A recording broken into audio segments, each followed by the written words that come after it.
Hello everyone, welcome back to Baji Rao IAS Academy. See, today is 17th October 2023. So, as part of our lecture series on analyzing 2023 mains question paper, in this lecture, we will try and understand the nature of case studies which are asked in the ethics question paper of 2023 mains. Okay, so the first and foremost case study that was given in 2023 examination, it's about showing empathy and objectivity of on the part of a bank employee, right? So first let's read this case study, and after completing the reading and understanding of this case study, we will try to come out with a basic framework. How can we attempt this case study? Now firstly, we need to we need to understand this case study. The case study is, you are a worker, you're working as an executive in a nationalized bank for several years. So one day, one of your colleagues, a close colleague, tell you that her father is suffering from heart disease and needs surgery immediately to survive. And she also tells you that she has no insurance and the operation will cost about 10 lakh. So her father had no insurance, and in order to do operation, it costs around 10 lakh rupees. And you are also aware of the fact that her husband is no more. She also have her husband expired, so that she is from a lower middle class family, and you are empathetic about her situation, your colleague's situation. So you are empathetic to your colleague's situation. Currently, she is facing. However, apart from expressing your sympathy, you do not have the resources to find her. So you can express your sympathy, but on the other hand, you cannot show your empathy and compassion because you do not have enough financial resources at your disposal. A few weeks later, you ask her about the well-being of her father, and she informs you about his successful surgery. So her father were operated with a successful surgery, and that he is still recovering. She then confides in you that bank manager was kind enough to facilitate the release of 10 lakh from the dormant account. So dormant account is an account within a bank that was not operated for more than 10 years or any other period of time. So that is called as a dormant account. So the bank manager helped her providing 10 lakh rupees from the dormant bank account that is inoperative for several years. So this money has been used to pay for the operation with the promise that it should be confidential and be repaid at the earliest. So the bank manager asked your colleague to keep it as a confidential matter, and the bank manager also asked your colleague to repay the loan amount at the earliest. Okay, so in this case, she has already started paying it back and will continue to do so until it is all returned. Now she has also started returning the money which she already took as a loan. So she will continue to do so until all the money will be returned. Now this is all the case study. Now in this case study, we need to identify the ethical issues involved first and foremost, and secondly, we can write about evaluate the behavior of the bank manager from the ethical point of view. The third question is, how would you react to the situation? So you have faced with this situation, and an employee with integrity and honesty and respect the stakeholders, so what would be your reaction to this situation? And first and foremost, when you write an introduction for this question, you have to give a brief introduction. So how the introduction could be? This is a conflict. This case involves a conflict between empathy on the part of you and also the bank manager, because the bank manager had provided your colleague with 10 lakh rupees of amount, and also on the other hand, objectivity objectivity of the procedures within the bank is very important.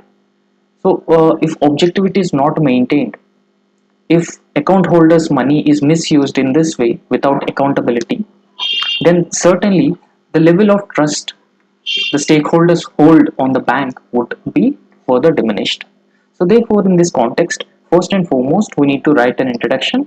The introduction we can write this way.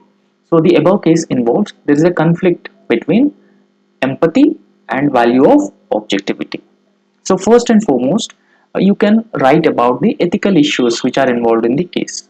So, you can also write the stakeholders who are the stakeholders involved in. However, it is not mandatory to write all the stakeholders. So if it is asked in the question, you have to write the stakeholders also. But if it is not asked in the question, it is not mandatory. So you can, if you are comfortable enough, you can write the stakeholders as well. So first part of the question is asking what are the ethical issues which are involved in this case.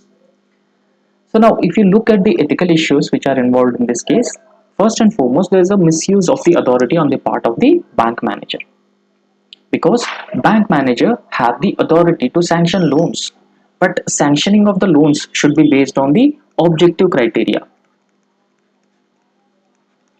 and it should be based on the principles of accountability and transparency also. However, on the other hand, the bank manager maintained secrecy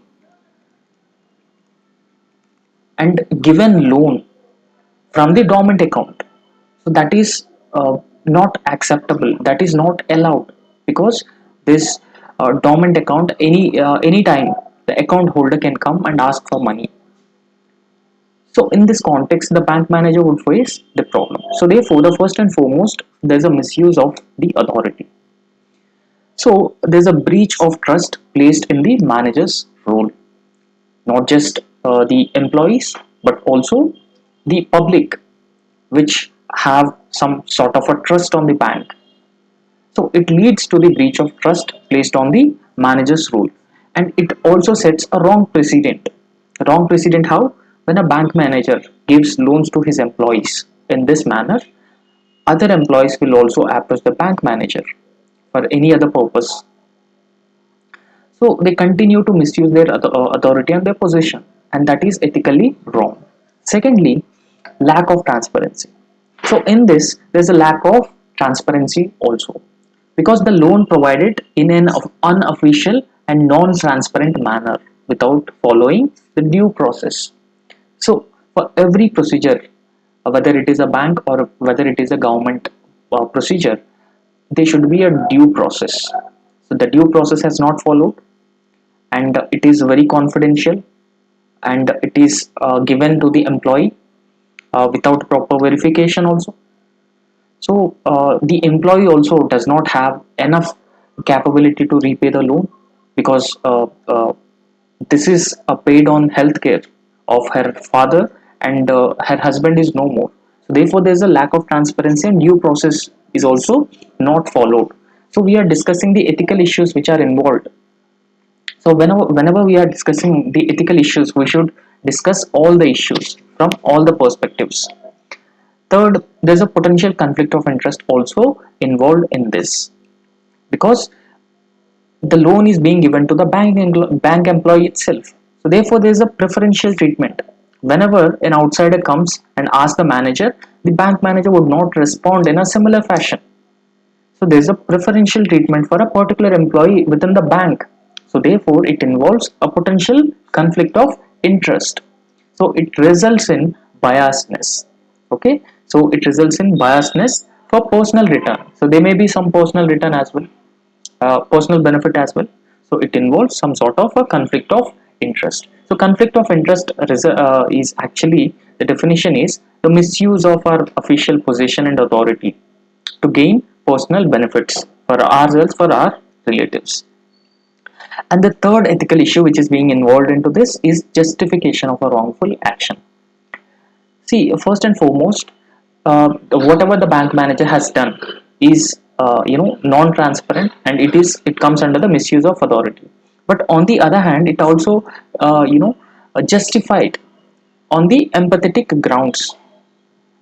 So a wrongful action cannot be justified. Okay, now because it is against the deontological ethics. Now deontological ethics emphasizes on the purity of means.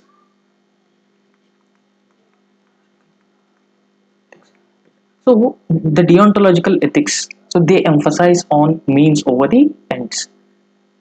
So when we justify the ends over the means, that will lead to the justification of a wrongful action. Now, according to Gandhi, a wrong means never leads to the right ends. So therefore, it also leads to the justification of wrongful action. Fifth, there's a lack of apathy because despite being aware of the unethical actions being taken up by the employee and the bank manager, so I remained a passive observer. No doubt there's a wrongful action being done on the part by the bank manager, but I remained as a passive observer. I have not taken any action on this. So I have not reported this wrongdoing to anyone. I'm not a whistleblower. So therefore, there's a clear apathy on my part as well. So these are some of the ethical issues which are being involved in this case. So next, we have to address the second part of the question. The second part of the question is we need to evaluate the behavior of the bank manager. So what is the behavior of the bank manager? How exactly is that the behavior of the bank manager? So first and foremost, we need to understand the positive perspective. We need to understand this. Whatever the bank manager has done has to be assessed in the positive perspective. So first and foremost, it can be considered as an act of beneficence because it shows the bank manager shows empathy on the part of a human, on the part of a father of a bank employee. So he shows empathy. He's an empathetic because the bank employee had no other choice except losing her father because she had her husband is no more. Her husband is no more, and she has no other means to save her father. But the bank manager come as a savior and provided her with a 10 lakh rupees of loan. So even though the means which through which the loan is provided is wrong, here means is wrong, but end may be right.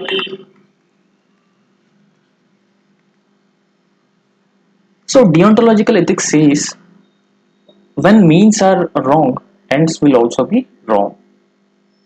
So no, uh, no right things can be achieved through the wrong means. This is what deontological ethics says.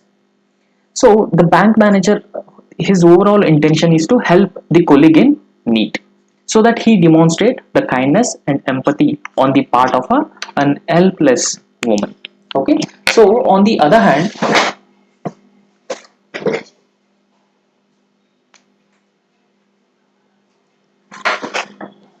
there are some good intentions also. Okay. So intentions in the sense that uh, the an action is more important than the action itself. So what is the intention of the action? So if you try to understand the intention of the action is to save the life. So it is the highest common good. Generally, it is considered as the highest common good because human dignity is very important in ethics. So therefore, the real intention of the bank manager is to save one life. So therefore, the intention of the action is more important than the action itself. Next, the negative perspective of the behavior of the bank manager. First and foremost, he misused his power against duty. Okay, so he not followed the procedure and he not followed the rules, and it clearly violates the deontological ethics of Immanuel Kant. So what Immanuel Kant said in deontological ethics is it is a duty based ethics.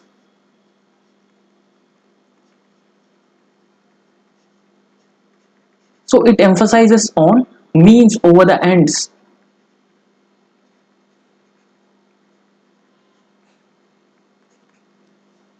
So therefore, for example, I would give you an example for this. The example is, for example, one particular country has been attacked through a missile. Missile was launched by one country on the other. So however, a particular individual have the capability to hack the system to stop the missile to hit the another country. But deontological ethics says that this individual should not hack the system because it is against the deontological ethics. So it is also unjustified and unethical. So this is what the deontological ethics says. So they emphasize on means over the ends. Secondly, there's a lack of accountability. So because the bank manager has given the loan without following the due process, and it clearly violates the principles of responsibility in ethics. So there is no responsibility because the bank manager should have the responsibility, should take the responsibility of the bank customers and bank employees. He has to be answerable for that. If any wrong happens in the bank, then that would impact the overall trust people hold on the that particular bank, and it also jeopardize the employee's career as well if anything goes wrong. So therefore there is a lack of accountability, and that violates the principle of responsibility in ethics. Third, there is an unfair preferential treatment. Okay, because the bank manager had preferred your colleague, and there's a differentiation.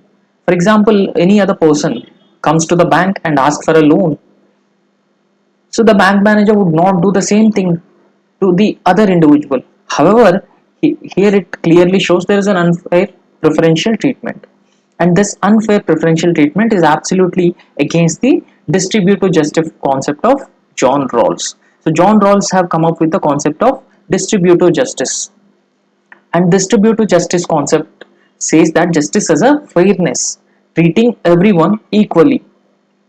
And fourth, there's a floating of bank rules as well, because bank manager, whenever he or she giving a loan, whenever he is not following the rules, the procedures which have to be taken into consideration whenever granting a loan, so it results in floating of bank rules and also regulations. So therefore, it shows the disregard or lack of respect for the law that was clearly emphasized by Lon Fuller. So generally what happens is that now banking system has been facing a lot of non-performing assets problem, and such practices would further increase NPS problem in the banking sector, and it would lead to the a large scale crisis in banks. And when people don't have trust on the banking system, when they are ready to save their money in the banking system, this would have a huge repercussions on the whole economy, because it would reduce the savings rate in the economy, and when savings are being reduced, the investment formation and multiplier effect of money will also be further diminished. So therefore it is very important that ethical practices must be followed in the banking system. Now the next part of the question is about your reaction to the situation. So how would you react to this situation? So it is very important. So you can write your reaction to the situation, but it is important if you it is good that if you structure this situation or your reaction. For example, you can structure this your short term reaction to this situation and long term reaction to this situation. So understand firstly, in short term, what you can do, what should be your short term reaction or response. First and foremost, you express empathy, because your colleague, you know about your colleague is in problems, and you are not directly help your colleague because you are also lack enough financial means. So therefore, first and foremost thing you need to do is you have to express your empathy for your colleague's situation, and you should also voice concern for unethical practices. Expressing empathy, that doesn't mean that you are silent about the unethical practices that are being taking place in the banking system. So therefore you have to express your empathy for your colleague's situation, and you should also raise your concern about the unethical practices. And secondly, you have to discourage secrecy in the banking system, because secrecy in any institution, not just in banking system, that breeds the unethical practices. Even in the governance also, excessive secrecy breeds unethical practices that results in poor governance, even leads to corruption. So therefore, there is a need to discourage secrecy. And it is also important to explain the larger impacts to your colleagues and also to the bank manager. So whenever you are able to explain the larger consequences of such unethical practices, there is a possibility that such instances will not take place in future, because the bank manager himself understood the consequences of this action. And thirdly, we need to emphasize on you need to emphasize that you need to request the bank authorities to not press legal charges on compassionate grounds. Okay, so if this instance is known to the banking authorities, of course they initiate a legal action against the bank manager. But what you have to do, you have to request the bank authorities not to go to file any legal charges against the bank manager on the compassionate grounds, because we all know the situation of your colleague, what problems, what situation she has been going through. So therefore, on the compassionate grounds, the legal charges cannot be initiated on the bank manager, and this is what you can request the authorities. However, when it comes to the long-term reaction of yours for this particular situation, is you have to advocate for emergency medical funds or insurance coverage. For example, when all the banking employees are working, so there is a provision of emergency medical funds. If anything happens to any of the bank employees, so then the emergency medical funds can be used. And insurance coverage. So in the case study itself, there is no insurance coverage for her father. But on the other hand, if there is any provision of emergency medical funds, that can be used for the bank employees and their relatives in case of extreme emergency and they have no any other means of financing such emergencies. Secondly, there is a need to conduct ethical training for the staff, because whenever we conduct the ethical training for the staff, there is a possibility that such unethical practices will not take place, and that is very important, because whenever they take any decisions, the decision should be in compliance with the ethical practices, so they will not do any such wrongdoing. Okay, so it will also help them in decision making whenever they face or whenever they come across any difficult situations. And the next point is they strengthen the internal controls and audits. There's a need to strengthen the internal controls and audits, because regular internal controls and audits would result in greater transparency and accountability. It would also act as a deterrent on the part of bank employees and bank manager that such unethical practices should not be followed, because a regular internal audit and controls have been taking place. So after that, there's a need to advocate for reforms. Reforms in the sense like faster processing of loans and medical emergencies. So if a loan is not processed in a faster manner, even loan is not provided for medical emergencies in a limited timeline, then that would breed the unethical practices in any institution. So therefore, there is a need for reforms within the overall loan dispensation. So that would result in declining uh, these impacts like unethical practices. And there's a need to promote transparency culture focused on ethics and accountability. So in any institution, even in the banking institution or the banking sector, there's a need to promote the transparency culture. So the transparency culture would result in there's no secrecy and no confidentiality whenever granting loans. So that would further result in ethical decisions. And in banking sector currently, the NPS problem is a major problem. So they will also get rid of this NPS problem, and this transparency would result in a better work culture, and the bank manager employees will not face any such problems because of one individual's action or conduct. So in this case, you have to write the short term and long term reaction of this action.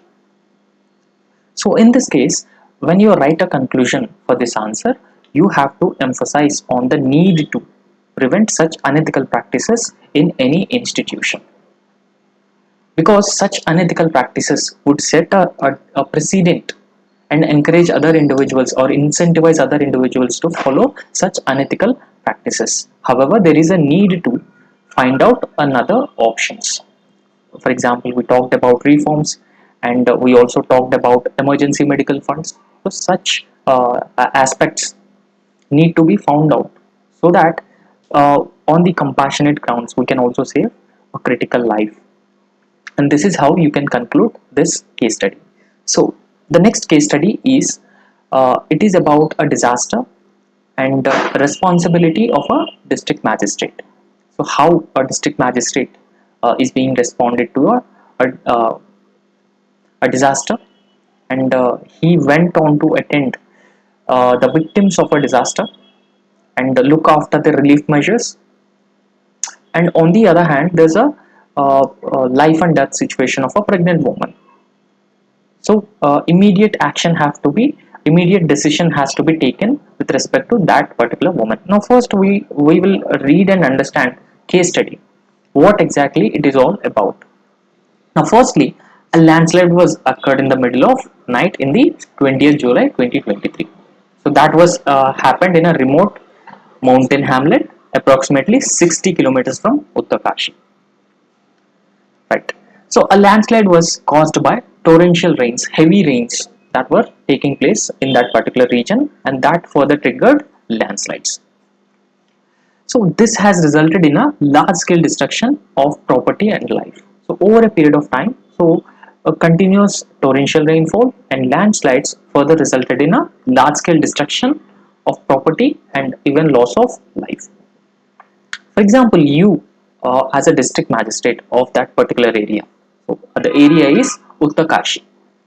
So you have rushed to the spot with a team of doctors, NGOs, media, and police. So you have a team of doctors, NGOs, media, and police. So along with these individuals, you also have a numerous support staff. They include NDRF personnel, so that they can oversee and conduct the relief and rescue operations in that particular area. So a man came running to you with a request for urgent medical help because his pregnant woman, who is currently in labor, is losing blood. So you directed your medical team to examine his wife. So you asked your medical team, because you already have a team of doctors. So therefore you have asked your medical team to examine his wife. So they return and convey to you that this woman needs blood transfusion. Since she has been losing a blood, she requires blood transfusion immediately. Since she is a pregnant woman, she needs to be attended immediately. So once you have done enquiry, so you come to know that a few blood collection bags and blood groups test kits are available in the ambulance. So these kits, blood collection bags and blood group test kits are already available because you come here for the rescue operation. So therefore, few people of your team have already volunteered to donate blood, so they are ready to donate the blood. So being a physician, so you are a physician and you are graduated from the AIMS, so you know that blood for transfusion needs to be procured only through a recognized blood bank. So whenever we are taking out blood, or whenever we are doing a transfusion of blood from one individual to another individual, it should be done through only a recognized blood bank, or blood procured from the recognized blood bank, because there's a possibility that such blood transfusion would result in a transmission of blood related diseases. For example, AIDS, that can be uh, AIDS can be infected through blood. Okay, so therefore, your team of members are divided on this issue. So there are two groups. So one is favoring the transfusion while some others opposing the transfusion. So there are two groups that were divided on this issue. So the doctor in the team are ready to facilitate the delivery provided they are not penalized for the transfusion. So doctors in your team, they says that they're ready for the delivery and they even ready for the transfusion of the this blood, provided that they will not be penalized because they are not following the procedure. The procedure is transfusion only through the recognized blood banks. So in this case, now you are in a dilemma. So what should be followed? Whether you have to listen to one group or the other group, whether you should follow the rules, or whether you look into the life of a mother and the child. So now you are in a dilemma. So your professional training emphasizes on prioritizing service to humanity and saving lives of individuals. So once you are selected, you'll go through the professional training. So this professional training emphasizes on prioritizing service to humanity and saving lives of individuals. But now you are in a dilemma. What decisions to make in this particular case? So firstly, what are the ethical issues which are being involved in this case? You need to write this. The second question is evaluate the options available to you being a district magistrate of that area. First, you have to write the introduction, because every question introduction is very important. So in the introduction, so you have to emphasize on the need for following. There's a dilemma whether to go through the rules, procedures, or to whether prioritize the human life, because that is very important, because your professional training has also emphasized on prioritizing service to humanity and saving lives. So you are facing a dilemma, and that dilemma you can write in the introduction itself. And in the next part, the question has not directly asked about writing stakeholders, but whether you write the stakeholders or do not write the stakeholders, that doesn't matter. If you want, you can write the stakeholders as well. What are the stakeholders which are involved in this case? Now the stakeholders, you as a district magistrate, and a pregnant woman and his husband, a team of doctors, NGOs, media, police. So these are the stakeholders largely which are involved, and we should not forget the other group of stakeholders. They are victims of landslide or the disaster. So in this case, you have written the introduction and also the stakeholders. And the first and foremost part of this question is what are the ethical issues which are being involved in this case. So when we discuss about the ethical issues, so the ethical issues involves the procedural complaints. First and foremost thing is the procedural complaints, because you are already, even though you are a district magistrate, but you are a physician. So you have completed your graduation at AIMS, and this emphasizes that there should be a procedural complaints before transfusion of blood to another individual, and it should be done only through a recognized blood bank. So in this case, there is a duty to provide urgent medical care to the pregnant woman. No doubt about that. If you do not provide urgent medical care for the pregnant woman, that could even lead to the death of a pregnant woman and her child also. But on the other hand, it is also very important to follow the proper procedures. So whenever the blood is being transfused, blood transfusion has to take place. There's a need to follow the proper procedures. We should not sideline the rules and regulations that are as already established. So first and foremost dilemma is procedural complaints of this matter. The second issue is the beneficence versus non-malfeasance, because we need to understand, because when we transfuse when the transfusion of blood takes place, that could save the life of a woman, and that involves beneficence. If we follow the particular action, that could lead to beneficence. But on the other hand, the procedure which we are following is a non-maleficence, because we are not actually following the proper procedure, so that has to be followed. And we are even using the improperly tested blood, and that could harm her and her child as well. So this is an example of malfeasance. And third, a rule of utilitarianism. So what does utilitarianism says? Utilitarianism says greater good for the greater number of people.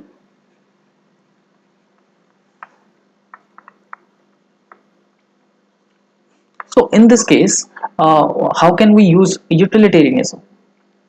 So whether strictly following protocol supersedes the specific need in the emergency situation. So whether we should strictly go through the rules that was being emphasized by the deontological ethics,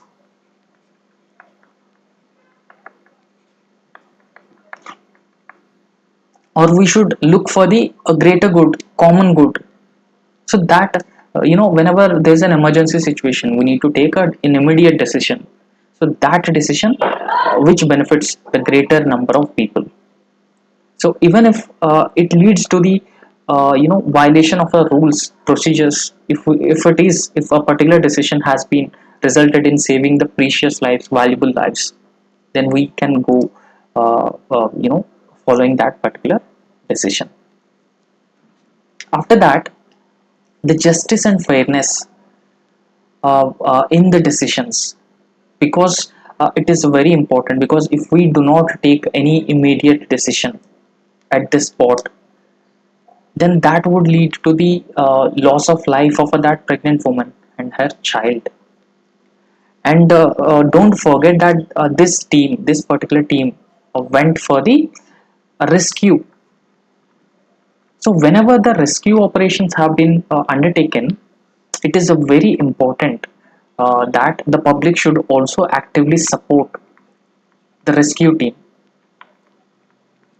But if anything happens to this woman because of uh, you know lack of a timely decision, then public could immediately turn angry on the rescue team, and that would deviate, or that would result in disrupting the entire rescue operation.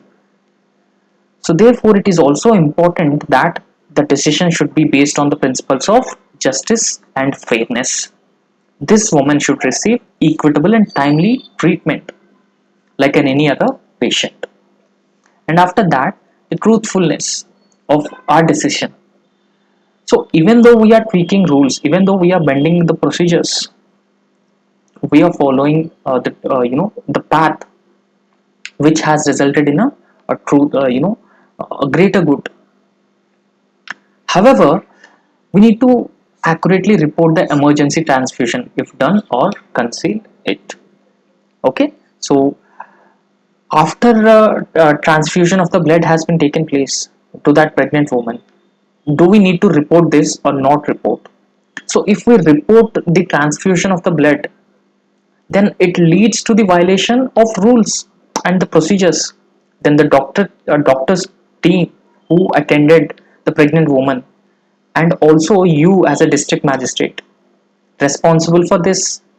So therefore the truthfulness of the decision is also very important.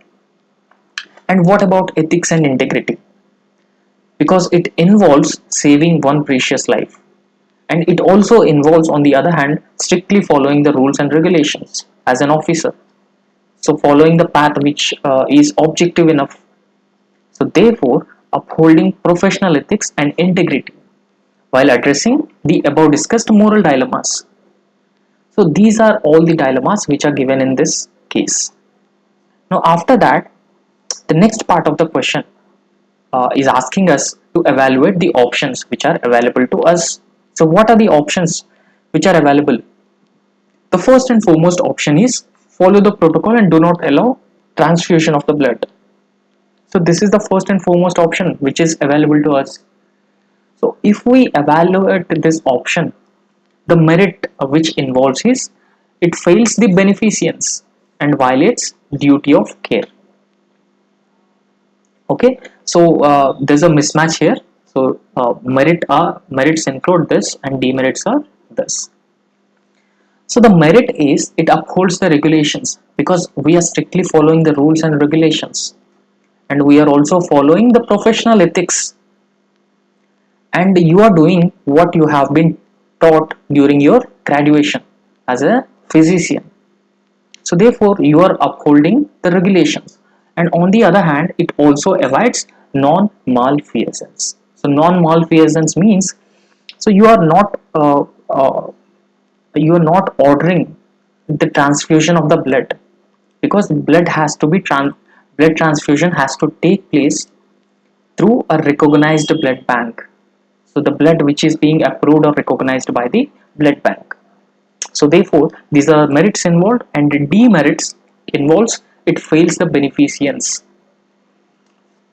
right? So you are strictly following the rules and regulations, and it is a very immediate need to transfer the blood. And if you strictly follow the protocol, that would lead to the death of a pregnant woman. So therefore, this is a huge demerit because it fails the beneficence, and it will also violates duty of care. Now, in your professional career also, it is emphasized that you have to uphold the humanity, the human values, and service to fellow human beings as a civil servant. So this is a violation of your duty of care, and it is also fails. It fails the beneficence. Now, after that, the uh, the next option that is being available to us is allow emergency transfusion. So if we allow the emergency transfusion, so the merit is it upholds the beneficence. Okay, so it actually upholds the beneficence. But on the other hand, it also results in duty of care. So that is being emphasized in your professional training. But when we discuss the demerits, it actually violates the regulations because you're not following the rules and regulations. So, what are the rules and regulations in a blood transfusion that we are already discussed? And on the other hand, it will also leads to non-malfeasance. So, non-malfeasance risk means you're not following the procedures that are already in place, and it will also set the wrong precedent, and it will also risk the team of doctors who have conducted the blood transfusion. So therefore, it will lead to the non-malfeasance risk as well. Okay. So the next option that is being available to us is rush the patient to the local hospital. Yes.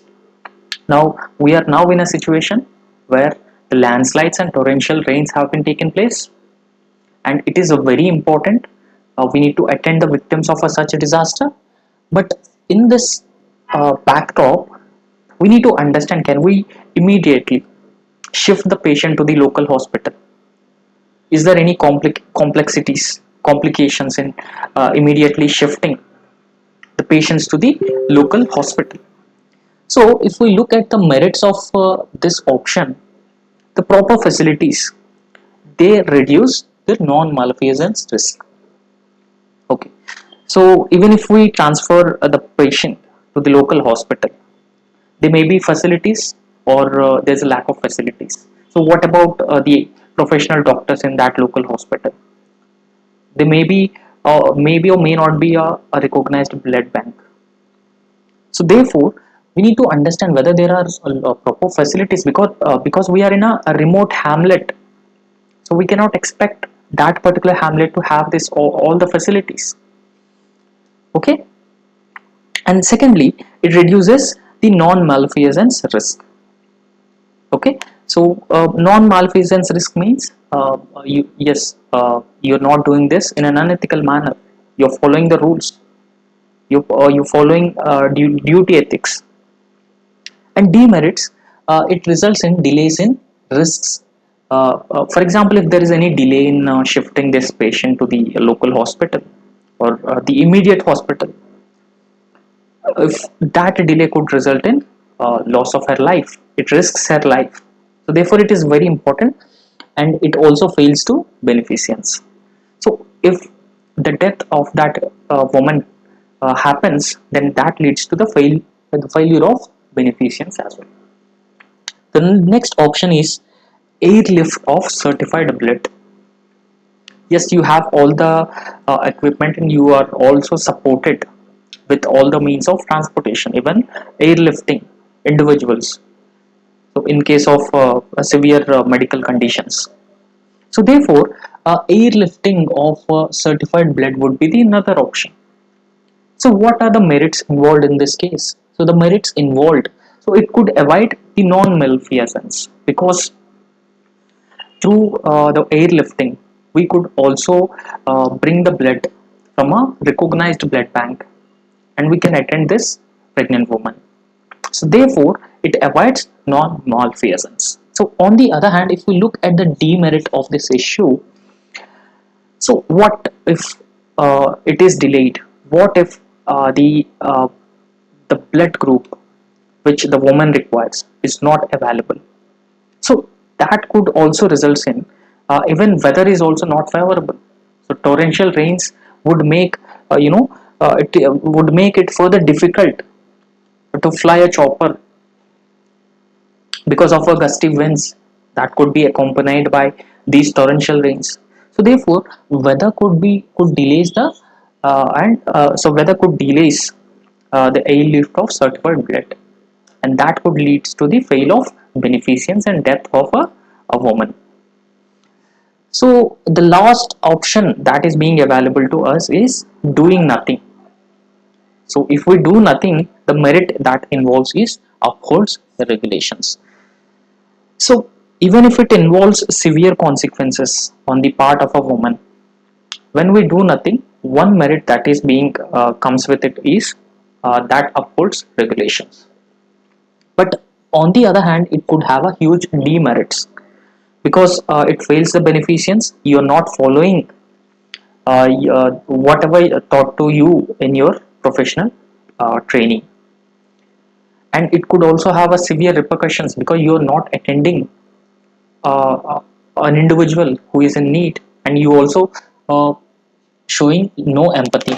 It also reflects your apathy as an administrator, and there's a lack of empathy and compassion on the part of you. So therefore it could accompanied with a lot of demerits when you do nothing. So this is how you need to evaluate the different options which are being available at your disposal. So after evaluating these options, you have to find out a most feasible and most viable option.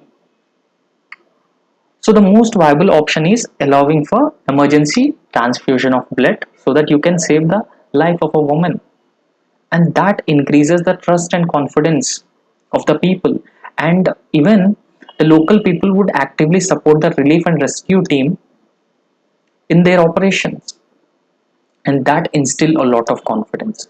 But on the other hand, it is also important to maintain the truthfulness of this transfusion, and you have to take the responsibility because the doctors are ready to uh, attend the pregnant woman because of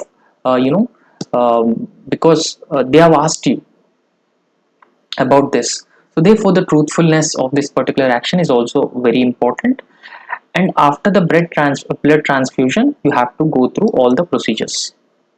Okay, so and you have to take the responsibility and being accountable for this action, and that is a win-win situation, and that is also very important for any efficient and good administrator. So this is how you can conclude this answer. So these are all the case studies which we we have discussed today, and in the tomorrow session we will discuss a few more case studies, right? So thank you.